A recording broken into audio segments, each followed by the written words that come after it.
자, 오늘은 마가복음입니다. 제가 창세기를 강의하고 있는데 우리 부목사님들 마가복음으로 한번 또 해보자는 또 우리가 의견이 모아져서 한번 또 해보고자 합니다. 오늘 마가복음 1장 1절부터 8절까지의 말씀입니다.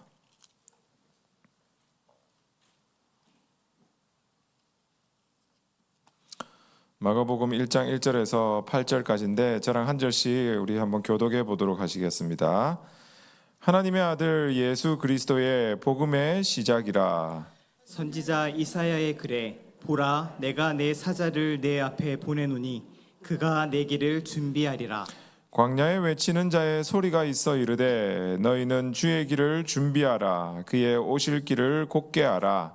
기록된 것과 같이 세례 요한이 광야에 이르러 죄 사함을 받게 하는 회개의 세례를 전파하니 온 유대 지방과 예루살렘 사람이 다 나아가 자기 죄를 자백하고 요단강에서 그에게 세례를 받더라.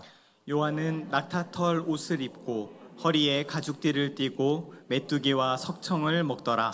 그가 전파하여 이르되 나보다 능력 많으신 이가 내 뒤에 오시나니 나는 굽혀 그의 신발끈을 풀기도 감당하지 못하겠노라.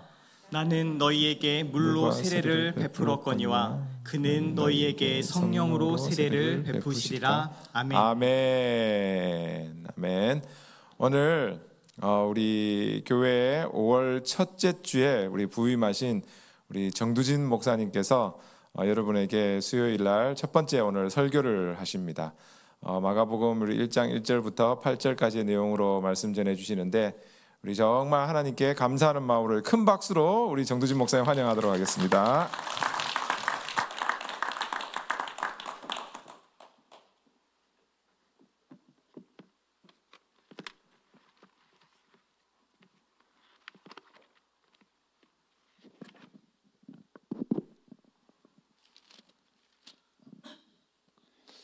네, 할렐루야. 오늘 수요예배 오신 여러분들 환영하고 사랑하고 축복합니다. 예, 제가 첫 설교라서요. 지금 되게 긴장을 많이 했어요. 그래서 혹시 제가 긴장을 많이 하면 새벽 기도 때로 제가 말씀드렸는데요. 말이 빨라지거든요. 그러면 꼭 손을 들고 목사님 너무 빨라요. 얘기를 꼭 해주셔야 돼요. 그게 우리 예배를 위해서 여러분을 위해서 저를 위해서 중요한 거니까 꼭 목사님 너무 빨라요 이렇게 얘기해 주시면 감사하겠습니다. 예, 잠깐만요. 예. 잠깐만요. 너무 떨려가지고.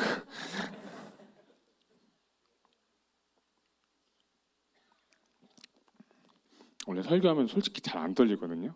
근데 오늘 진짜 떨리네요. 그리고 제가 원래 설교하면 물도 잘 안 마시거든요. 좀 빨리 하니까요. 근데 오늘은 제가 거의 처음으로 설교 전에 물을 마신 것 같아요. 갑자기 막 가슴이 떨리네요. 무슨 설교를 해야 될지 모르겠지만 한번 시작해 보겠습니다. 여러분 제가 두 가지의 질문을 드려볼게요. 이거는 여러분 마음속으로 대답하시면 됩니다.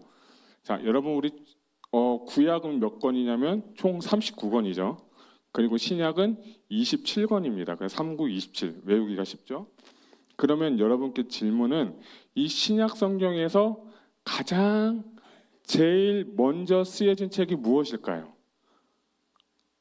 혹시 아시는 분은 가슴속으로 대답해 주시면 되겠습니다. 자, 이번에는 27개 그 선택지 중에 하나니까 너무 어려우셨죠?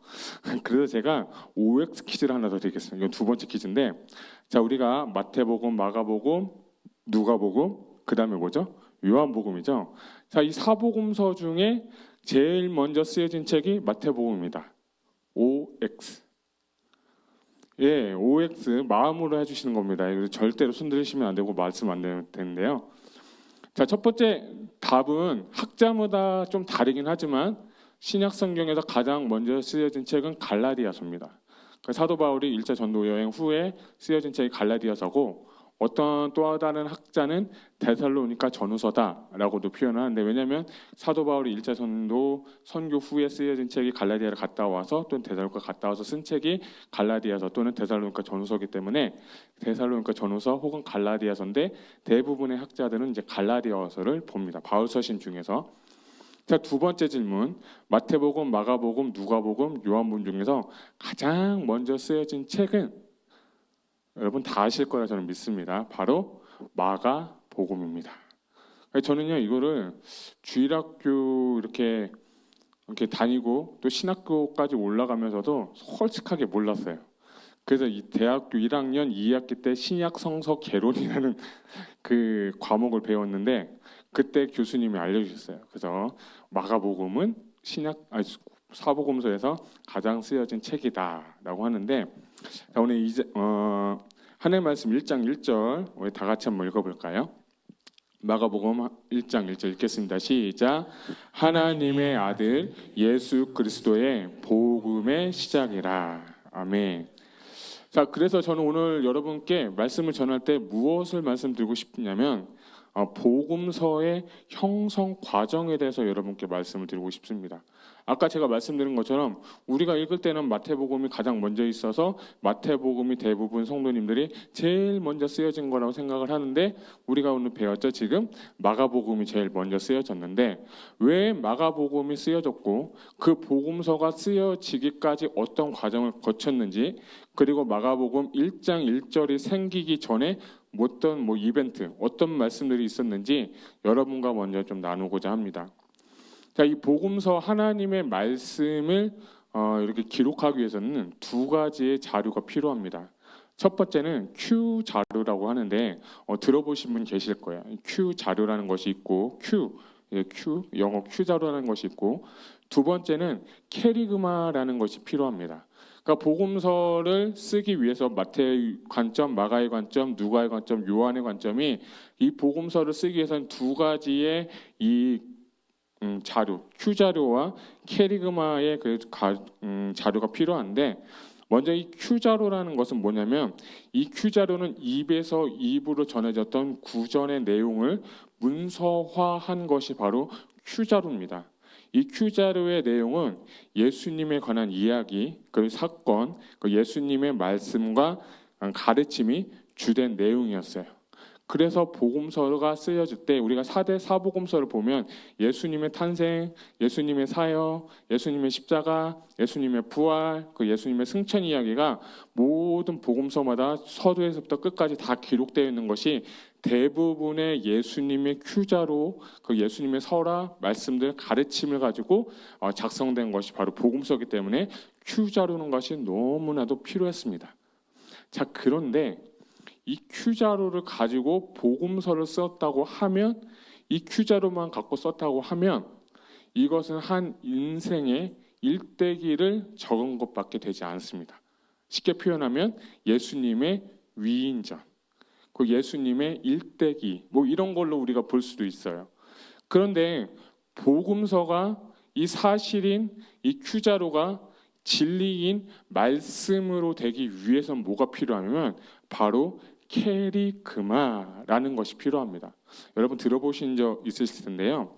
이 캐리그마라는 것은 이제 그리스어인데, 그리스어 케로세인이라는 동사에서 파생된 명사예요. 그 명사가 캐리그마, 동사는 케로세인인데 그 뜻은 전령관으로서 임무를 말하는 것이고, 어떤 공적인 사자가 어떤 소식을 가지고 전하는 것이 무엇이냐, 바로 캐리그마다라고 하는 거예요.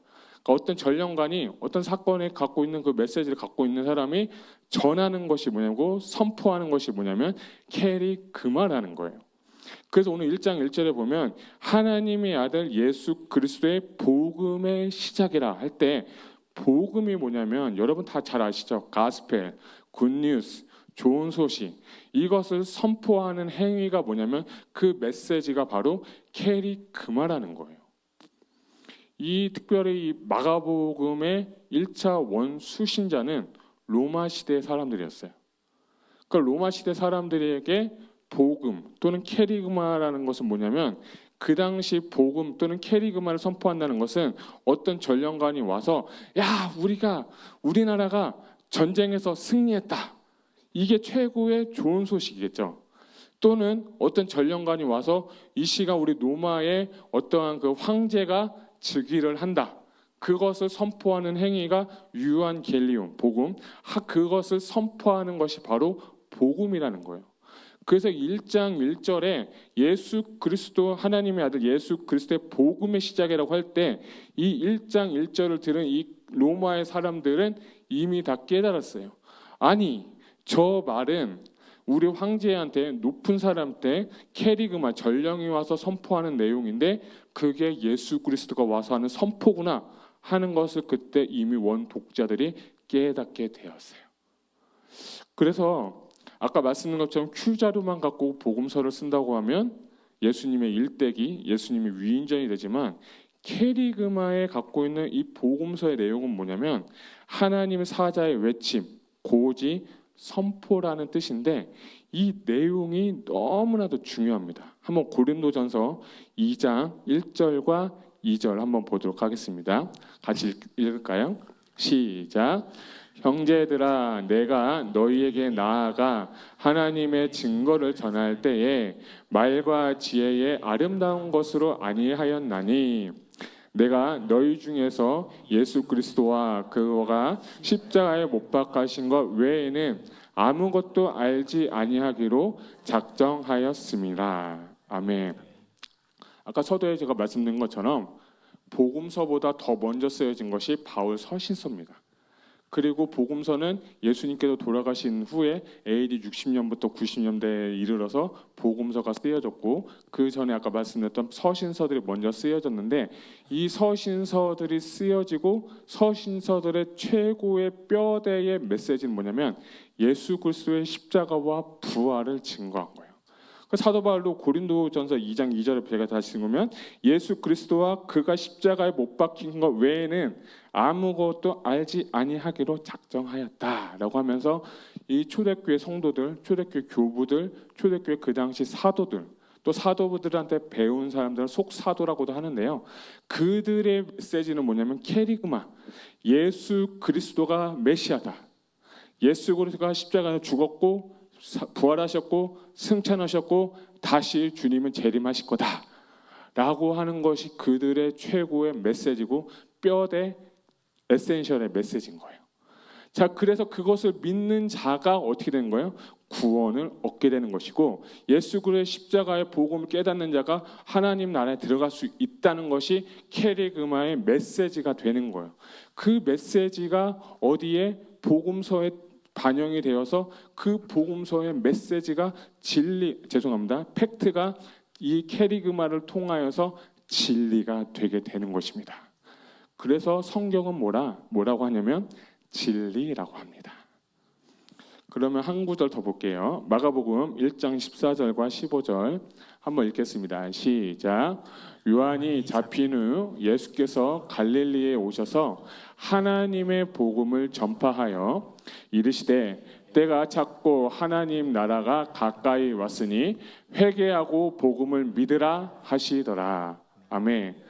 자, 아까 말씀드렸던 고린도전서 1장에 나오는 2장에 나오는 1절과 2절은 사도 바울의 캐리그마라고 한다면 오늘 이 마가복음 1장 14절과 15절에 나오는 이 두 구절은 예수님께서 직접 말씀하신 캐리그마예요.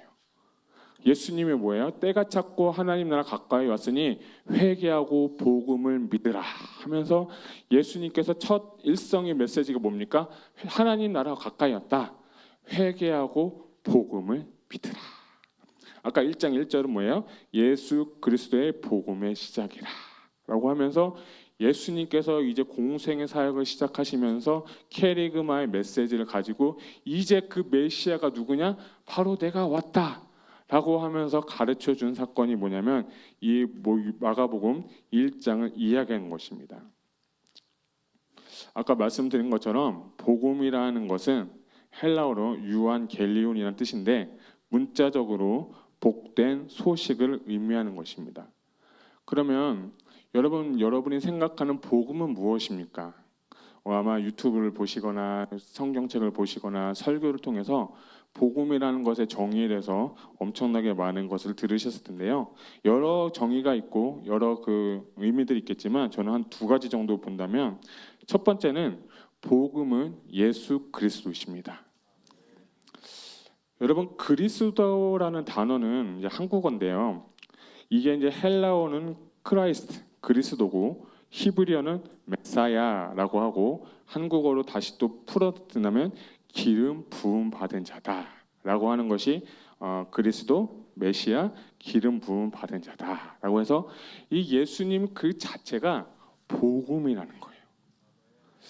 그 당시 우리가 한국어로 표현할 때 기름 부은 자라고 표현을 한다면 구약 시대에는 세 분의 사람만 기름 부음을 받을 수 있었어요.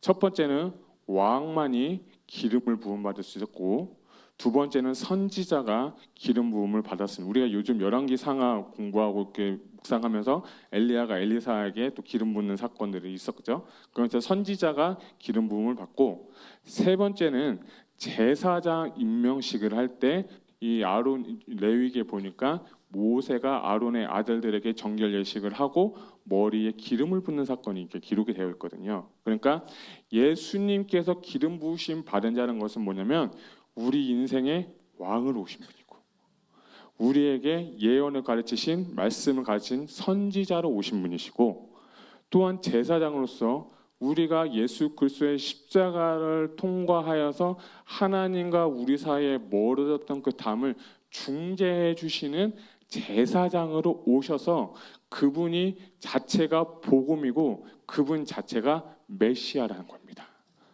그리고 그분은 우리는 크라이스트, 그리스도라고 우리는 선포할 수가 있습니다. 그래서 예수님 자체가 복음이고 예수님을 받아들인다는 것, 예수님을 영접한다는 것, 예수님과 우리가 교제할 수 있다는 것은 무엇이냐면 내가 복음을 받아들인다는 거예요.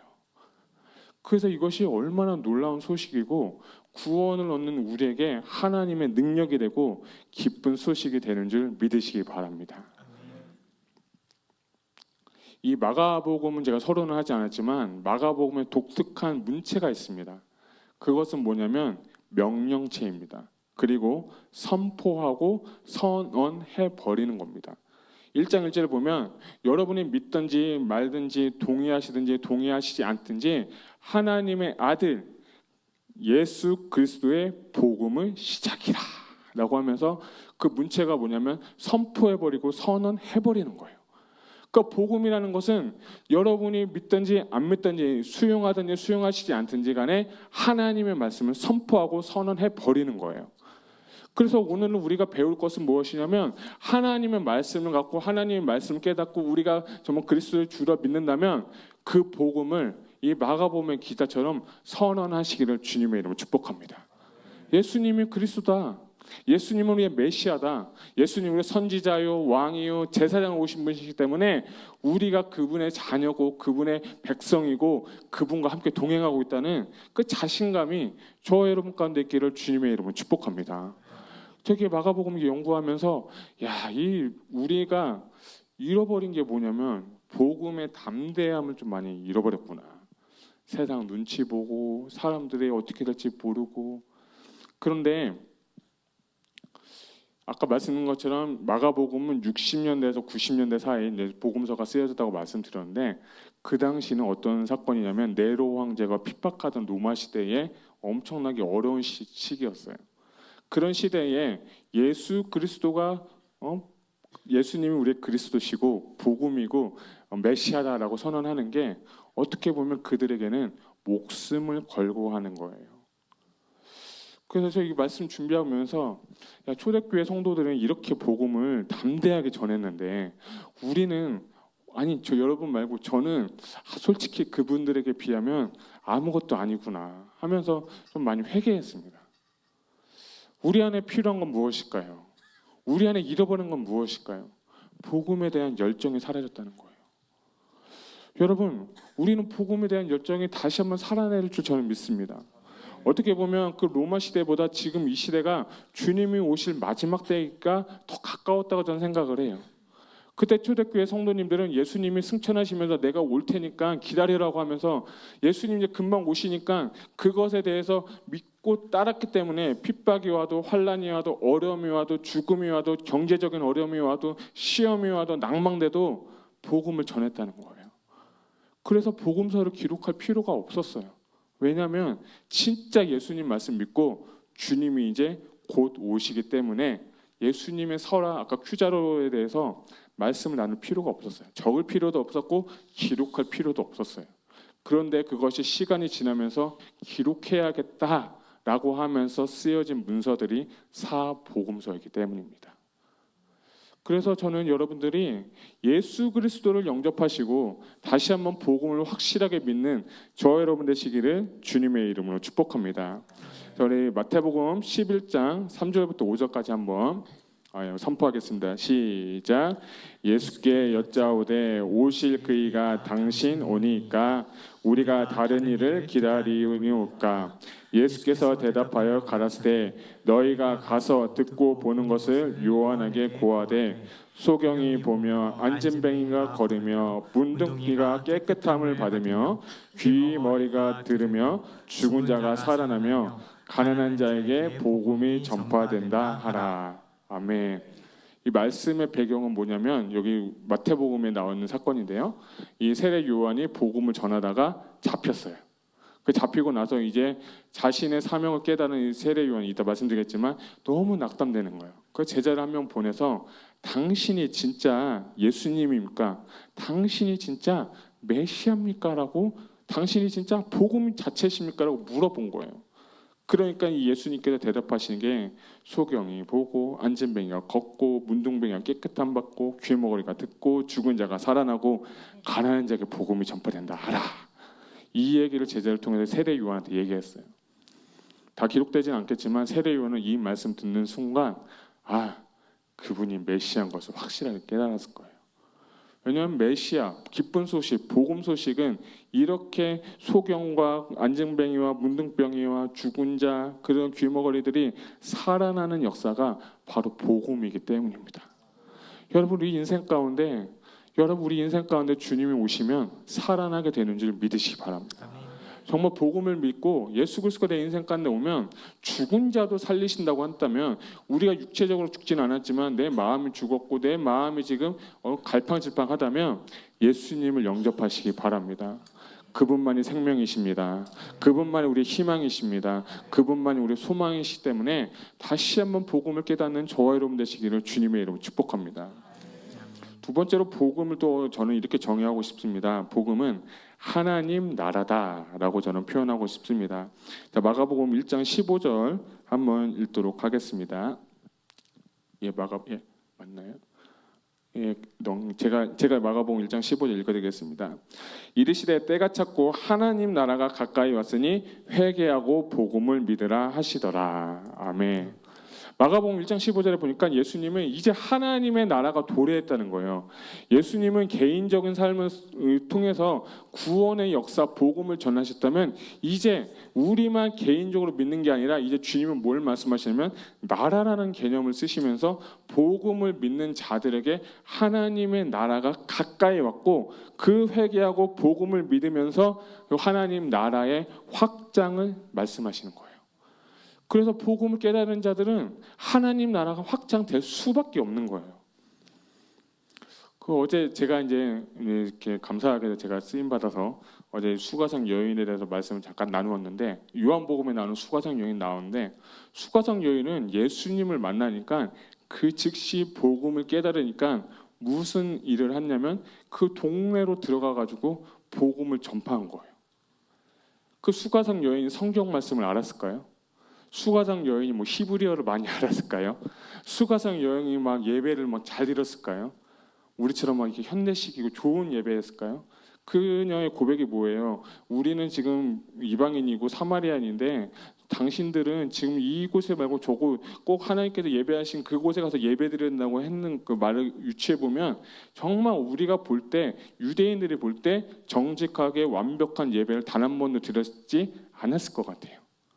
예배도 잘 못 드렸고 예배도 그렇지만 이 여인이 저는 참 은혜 받은 건 이 여인 한 사람이 그 수가성 여인 사마리아 여인 정말 남들한테 무시당하고 남들한테 좀 핍박받고 정말 이름도 없고 정말 볼품없는 그 여인 또 남자가 5명 있어서 문제 많던 그 여인이 예수님을 영접하니까 복음을 영접하니까 그 도시를 변화시킨 거예요. 와 그래서 저는 그 말씀 보면서 야 진짜 나도 그런 사람이 되면 얼마나 좋을까 막 그런 소망이 막 저한테 있었어요. 그래서 그렇게 꼭 살고 싶다. 이렇게 살아야 되는데 잘 안 된다. 그래서 제가 내린 결론은 어쩌면 나는 가짜일 경우가 많다. 가짜일 가능성이 많겠다. 저는 그런 생각을 좀 해봤어요. 복음을 확 깨달으면 전하게 되어 있어요. 복음을 경험하면 하나님 나라가 나를 통해서 확장되게 되어 있는 거예요. 그 가운데 핍박도 있을 수도 있어요. 어려움도 있을 수도 있어요. 정말 시기 질투도 받을 수도 있어요. 때로는 원치 않는 오해도 살 수 있습니다. 그렇지만 주님이 오셔서 우리에게 원하시는 건 뭐냐면 하나님의 나라는 확장이 되어야 되는 것입니다. 하나님 나라는 정말 한 여인을 통해서 도시를 바꿨다면 우리 교회를 통해서 이 도시가 살아나기를 주님의 이름으로 축복합니다. 우리 세리투스가 살아날지어다. 여기는 LA 카운티죠. 카운티도 살아날지어다. 믿음으로 선포합시다. 우리 캘리포니아도 살아날지어다. 미국이 살아날지어다. 미국이 살아나면 우리 교회 통해서 세계도 살아날 줄로 믿습니다. 여러분 돈 드는 거 아니잖아요. 믿음으로 될 줄로 믿습니다. 선포대로 되는 겁니다. 그 민수기죠. 민수기 보면 내 귀에 들린 대로 행하신다고 하셨으니까 이왕 할 거 잘 된다, 잘 된다, 선포된다, 확장된다, 돈 드는 것도 아니잖아요. 여러분 믿음으로 선포하세요. 하나님은 믿음의 고백을 되게 기뻐하세요. 눈에 보이지 않아도 손에 잡히지 않아도 내 뜻대로 되지 않아도 내 생각과 달라도 괜찮아요. 선포만 하세요. 그리고 재밌는 건 여러분 때 절대 일어나지 않을 거예요. 그렇지만 여러분의 자녀들이 일어날 거예요. 그것이 아브라함에게 있었던 역사거든요. 그래서 여러분 선포하십시오. 하나님 나라는 여러분을 통해서 가정과 직장과 일터와 모든 영역에서 또 자녀들에게도 캠퍼스에도 도시에도 일어나기를 주님의 이름으로 축복합니다. 특별히 나라는 통치의 개념도 갖고 있어요. 그러니까 우리가 복음을 받아들인다는 것은 하나님 나라의 백성이 된다는 것은 내가 하나님의 나라의 통치를 받고 있다는 거예요. 내가 예수 믿기 전에는 내 마음대로 살고 내 뜻대로 살고 내 계획대로 살았지만 이제 내가 하나님 나라의 백성이 된다는 것은 하나님 나라에게 있는 그 법과 율례와 규례를 지키면서 살아가야 된다는 거예요. 저는 이제 한국에서 이제 오는데 한국에서 있는 법대로 미국에서 살면 어떻게 될까요? 안 되겠죠. 또 미국에서 사는 법을 가지고 한국에서 만약 산다고 하면 좀 더더욱 안 되는 것도 많겠죠. 뭐 어떤 법이다라고 예를 들 수 없지만 여러분은 다 공감하실 거예요. 문화도 다르고 법도 다르고 사회 규범도 다르기 때문에 다 달라요. 예를 들어서 우리가 여기서는 총기를 이렇게 갖고 있어도 되는데 총기를 가지고 한국을 갖고 싶다고 해도 갈 수가 없죠. 이미 공항 보안대에서 걸릴 뿐더러 어떻게 머리를 좋게 해서 분해를 다 해서 한국에 가지고 간다고 해도 한국에서 총을 쓰는 순간 그것은 뭐죠? 불법이 되는 거예요. 마찬가지로 하나님 나라의 백성이 된다는 것은 하나님 세상의 통치권에 있는 사람들이 하나님 나라의 통치권 안으로 들어간다는 거예요. 그래서 내 생각을 버리고 내 계획을 버리고 내 자존심 버리고 내 자아는 십자가에서 죽고 하나님의 나라의 통치의 법이 내 안에서 슬슬 일어나게 되고 통치가 시작이 되면서 내 마음 가운데 하나님 나라는 확장이 되는 겁니다. 그래서 주님 그러시네요. 하나님 나라는 여기 있다 저기 있다 있는 게 아니라 어디에 있다? 네 마음 가운데 있다 라고 주님 말씀하셨어요. 여러분 마음 가운데 지금 누가 왕이고 여러분 마음 가운데 지금 누가 통치자십니까? 돈이 될 수도 있죠. 자녀 때문에 힘드시지 않습니까? 또는 관계가 나의 통치의 왕이 될 수도 있고 그건 뭐 우선순위 또는 우상이라도 표현하겠지만 저는 여러분들이 복음을 받아들이고 하나님 나라의 백성이 된다면 예수 그리스도가 하나님의 말씀이 여러분의 정말 삶의 모든 근본이 되시기를 주님의 이름으로 축복합니다. 복음을 받아들인다는 것은 하나님 나라의 통치를 내가 받아들이고 그 뜻대로 살겠다고 하는 다짐과 결심과 결단을 하는 거예요. 그 2006년쯤인가 7년에 인도를 간 적이 있습니다. 제가 그 모건대학교 나왔는데 선교 훈련원이라는 곳이 있어서 그 선교 훈련원 인준을 받기 위해서는 2주간 그 선교 훈련원을 무조건 해외를 나가서 바꿔와야 돼요. 근데 저희 팀이 그때 가는 나라가 인도가 되었고 또 감사하게도 인도에 잘 다녀오게 되었는데 인도 카레가 참 쓰더라고요. 인도 카레가 첫날은 힘들었는데 좀 먹을만은 한데 인도의 그 빰뿔이라는 곳에 가서 그 빰뿔 어린이집 사역하시는 선교사님이 첫날 갔는데 너무 힘들더라고요. 그 인도 카레가 너무 힘들었어요. 근데 이제 나중에 이제 끝나고 나서 이제 철수해서 이제 뉴델리라는 곳에 갔는데 거기는 진짜 너무 좋더라고요. 스타벅스도 있었고 거기서 이렇게 카레가 나오는데 카레가 우리는 노란색만 좀 먹어봤는데 뭐 주황색도 있고 초록색도 있고 다 있더라고요. 그래서 야 진짜 맛있다면서 하나씩 맛을 봤는데 하여튼 카레 그 종류를 다 먹어봤어요. 그래서 아 인도 카레 다음에 오면 더 잘 먹을 수 있겠다. 막 그렇게 했는데 그 선교사님이 이제 이런저런 얘기를 해주시고 또 이렇게 듣다가 그 당시니까요. 지금 더 할지도 모르겠죠. 지금은 아마 무슬림이 더 많을 거예요. 힌두교가 많지만 소도 막 다니고 그러더라고요. 근데 선교사님이 하신 얘기가 뭐냐면 이곳에서 정말 복음을 전하기가 너무 힘들다는 거예요. 왜요? 그러니까 만약에 당신이 인도인으로서 예수님을 영접하고 하나님 나라 확장되길 원하고 정말 구세주를 영접한다면 국가에 나는 크리스찬이라고 신고를 해야 된다고 합니다. 그 당시 들은 얘기예요. 그 당시에 나는 이제 크리스찬이니까 나는 크리스찬으로 살 거야라고 국가에 신고를 해야 된대요. 우리 같으면 뭐 카운티나 뭐 그런 데 신고를 하겠죠. 그러면 그때부터 생각할 수 없는 엄청난 불이익이 그때부터 시작이 된다고 하는 거예요. 야, 그 얘기를 듣는데 너무 펑펑 울었어요 그때. 어쩌면 하나님 나라 백성, 하나님 나라에 통치받는 게 이런 거 아닌가 싶더라고요. 우리는 너무 편하게 믿는 것 같아요. 우리는 너무 감사할 게 많은데 교회 나오는 것도 솔직히 어쩔 때 힘들고 짜증나고 또 어쨌든 막 귀찮고 막 그럴 때 있잖아요. 그런데 인도 사람들은요 교회에 한 번은 가려고 목숨 걸고 가요.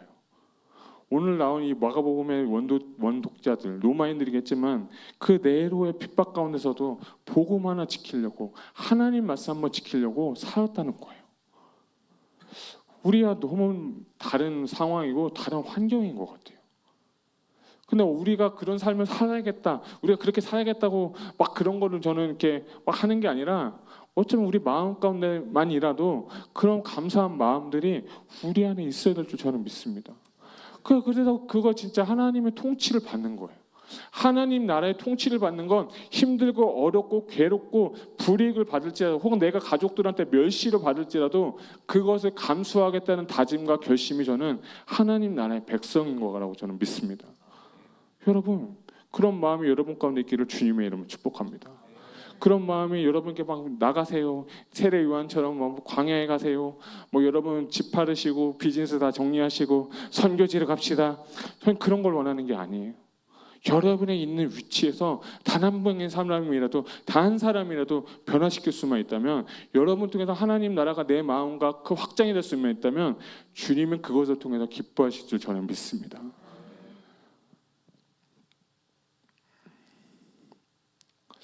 이 3절부터 이제 8절까지를 2절부터 8절까지 보게 되면 세례 요한이 나오게 되는데 세례 요한은 어떤 사람입니까?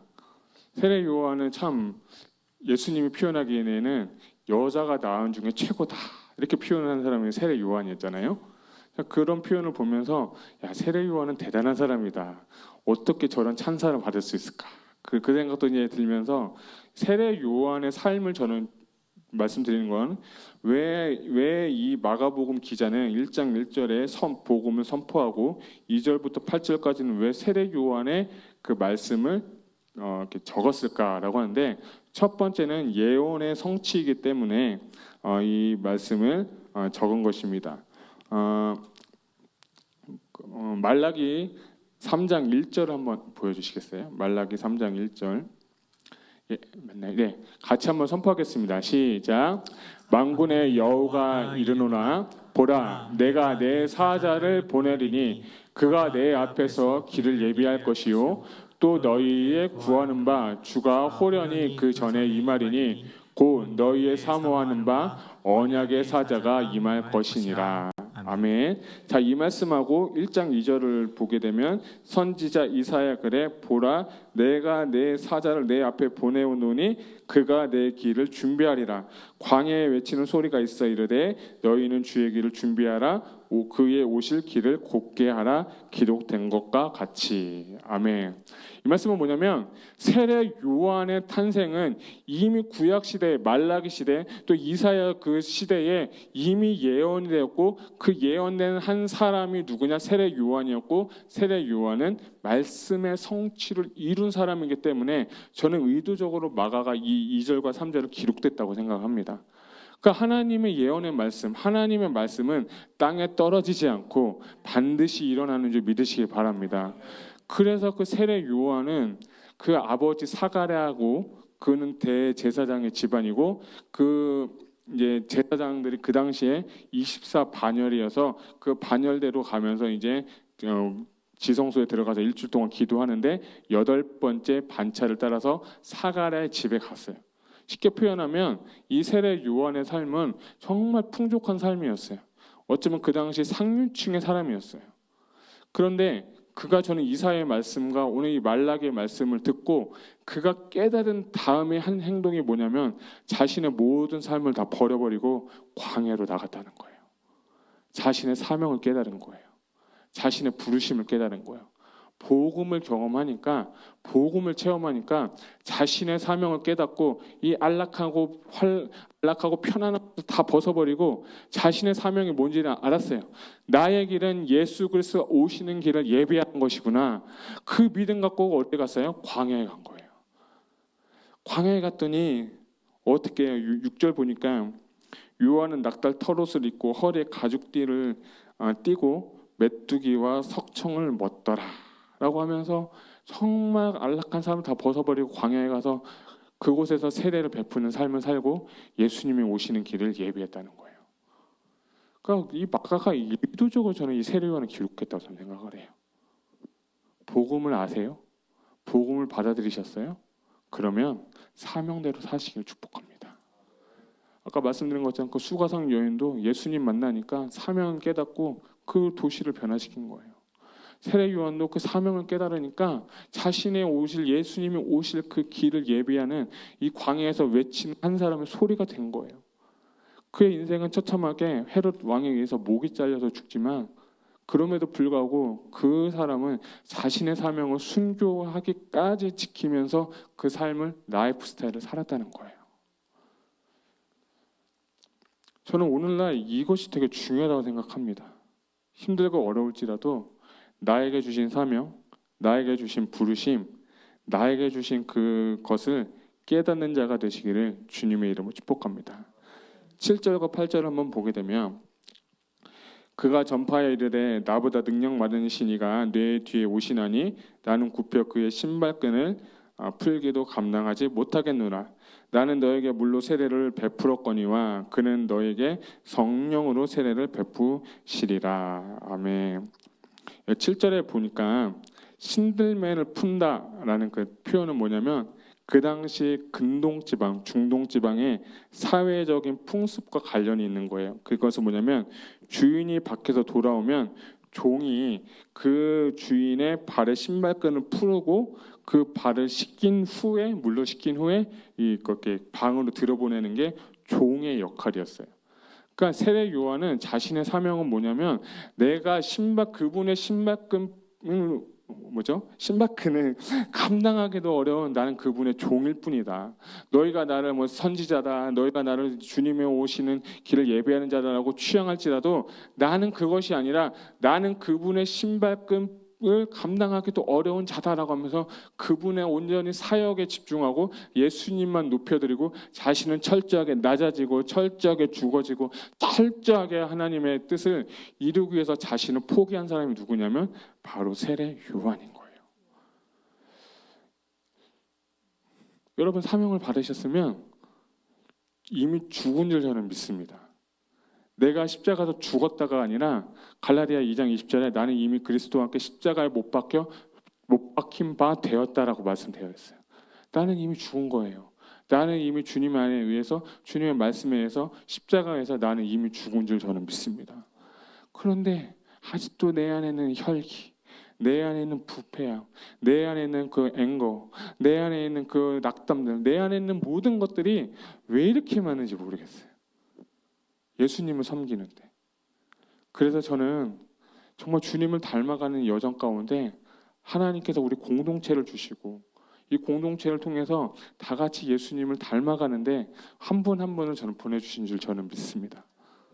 세례 요한은 8절 보면 나는 너에게 물로 주지만 그는 너에게 성령으로 세례를 주신다. 그분은 성령으로 세례를 주니 성령으로 꼭 세례를 받아라. 분명하게 예수 그리스도의 사역에 대해서 정확하게 깨닫고 그 말씀을 선포한 것입니다. 말씀 그대로 예수님이 십자가 죽으시고 부활하시고 승천하신 다음에 오순절 마가의 다락방에 임했던 그들에게 성령을 부어주신 겁니다. 그렇기 때문에 우리도 여러분이 사모하고 여러분이 정말 원하고 여러분이 정말 필요하다면 하나님께서 여러분에게 성령을 부어주실 줄 저는 믿습니다. 저는 화요일마다 그 성경 공부 저도 이렇게 들으면서 제가 3주차 때부터 다 들었는데 그때마다 들었던 게 참 은혜가 되는 건 그 복음서를 공부하고 저도 연구하고 같이 배우면서 야, 성령님이 이곳에 이강하고 성령님의 역사가 얼마나 중요한지를 깨달았어요. 거듭남도 너무 중요하고 제자가 되는 것도 중요하고 담임 목사님 설교하셨던 그 세례 요한의 사역도 그때도 세례 요한 하셨거든요. 그때 광야에서는 그때 말씀이 깨달는 시간 또 사명이 회복되는 시간이다라고 해서 제가 딱 적어놨거든요. 그래서 내가 은혜를 받았어요. 그래서 말씀을 배우는 거 말씀을 깨닫는 것이 얼마나 중요하고 얼마나 귀한 시간인 것을 제가 한번 다시 한번 몸소 깨달았습니다. 사랑하는 성도 여러분, 정말 오늘 마가복음 1장 1절로부터 8절은 제가 좀 장황하게 조금 빨리 설명을 했지만 여러분 가운데 정말 다 이해가 되고 새겨지는 말씀이 되기를 원합니다. 특별히 저는 이 세례 요한의 삶을 통해서 여러분들이 다시 한번 사명을 회복하고 특별히 이번 주에 있는 이제 부흥회를 통해서 여러분의 정말 그 식었던 마음들 하나님과 잃어버렸던 첫사랑이 다시 한번 회복되기를 주님의 이름으로 축복합니다. 오늘 시간 좀 말씀 붙잡으면서 좀 찬양을 하기 원하는데요. 아시는지는 모르겠지만 십자가의 전달자라는 찬양을 할 텐데요. 이 말씀 준비하면서 하나님이 계속 이 찬양을 주셔서 같이 좀 나누길 원합니다.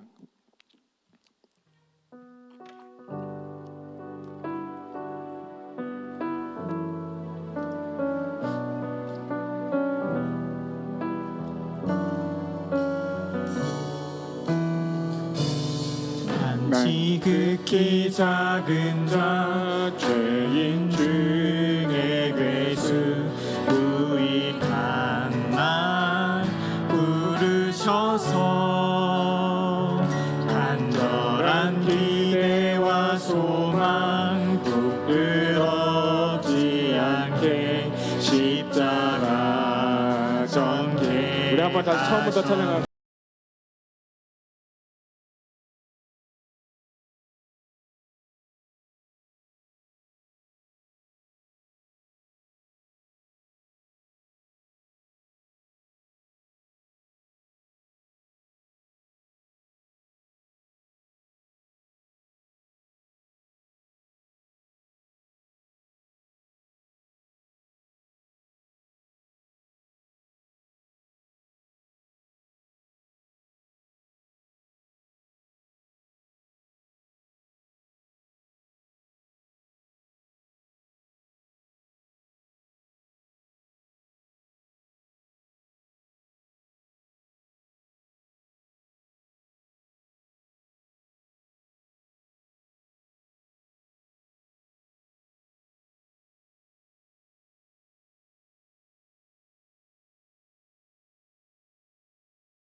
가졌네 내 사랑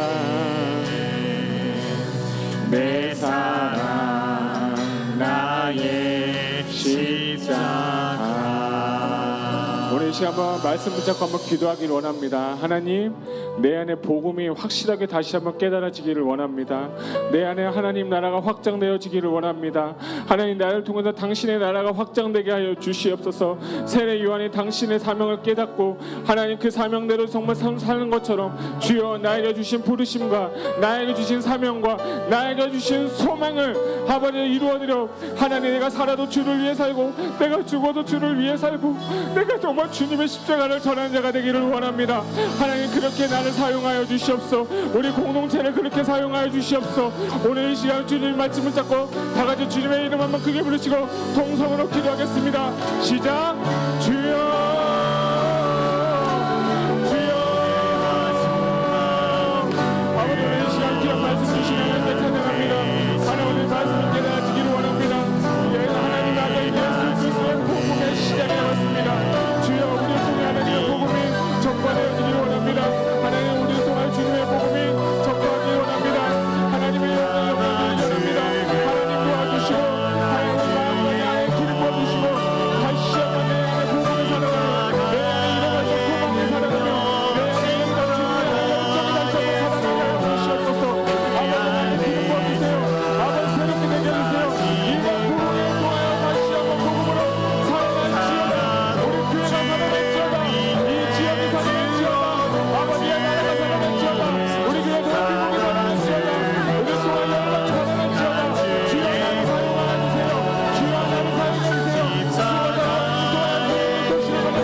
하나님, 정말 우리에게 다시 한번 사명을 회복하여 주시옵소서. 아멘. 정말 하나님, 세례 요한에게 주시던 사명을 우리도 한번 깨닫고 회복하여서 나를 통하여서 가정이 살고, 나를 통하여 교회가 살고, 나를 통하여서 도시가 살고, 나를 통하여서 남가주가 살고, 나를 통하여서 하나님 미국이 살고, 나를 통해서 열방과 온 세계가 살아나게 해주시옵소서. 아멘. 주여, 우리에게 잃어버렸던 사명이 있습니까? 회복시켜 주시고, 하나님 우리 교회에 하나님 나라가 확장되게 하여 주시옵시고, 아멘. 우리 교회를 통하여서 주님 복음의 끝이 마지막 때까지 주님 오시는 길을 예배하며 살아갈 수 있는 우리 모두가 될 수 있도록 하나님 도와주시옵소서. 아멘. 예수님의 이름으로 기도드렸습니다. 아멘.